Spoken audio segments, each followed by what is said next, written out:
31 ડિસેમ્બરની ઉજવણીને લઈને પશ્ચિમ કચ્છ પોલીસ વિભાગ સજ્જ થઈ ગયું છે। નવા વર્ષને આવકારવા માટે યુવાઓ દ્વારા પાર્ટીનું આયોજન કરવામાં આવે છે અને પાર્ટીઓમાં આલ્કોહોલનું પણ સેવન થતું હોય છે। પશ્ચિમ કચ્છ પોલીસ દ્વારા 31 ડિસેમ્બરને લઈને અત્યારથી જ ચેકિંગ શરૂ કરી દેવાયું છે। શહેરના પ્રવેશદ્વાર અને બહાર જવાના મુખ્ય રસ્તા પર પોલીસે ટીમોએ ચેકિંગ વધારી દીધું છે। પોલીસની ટીમ દ્વારા બ્રેથ એનાલાઇઝરથી લોકોનું ચેકિંગ કરાઈ રહ્યું છે। કોઈ પણ વ્યક્તિ નશો કરેલી હાલતમાં મળશે તો તેની સામે પ્રોહિબિશન એક્ટ મુજબ કાર્યવાહી કરવામાં આવશે। 31 के त्यौहार की उजवणी को लेकर के पुलिस की अलग अलग टीमें बनाई गई हैं और आज से ही यानी कि कल रात से ही रात के 8 से लेकर के 12 बजे तक स्पेशल वाहन चेकिंग डीजी सर की सूचना के अनुसार प्रारंभ की गई है।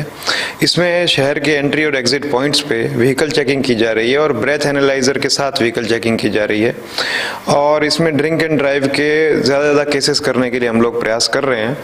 साथ ही साथ अन्य होटल संचालक हैं, पार्टी प्लॉट्स हैं, फार्म हाउसेज हैं, इनके संचालकों के साथ भी डीजी सर की सूचना के अनुसार हम लोगों ने मीटिंग प्रारंभ की है और इनसे विभिन्न प्रकार के कायदों और नियमों के अनुपालन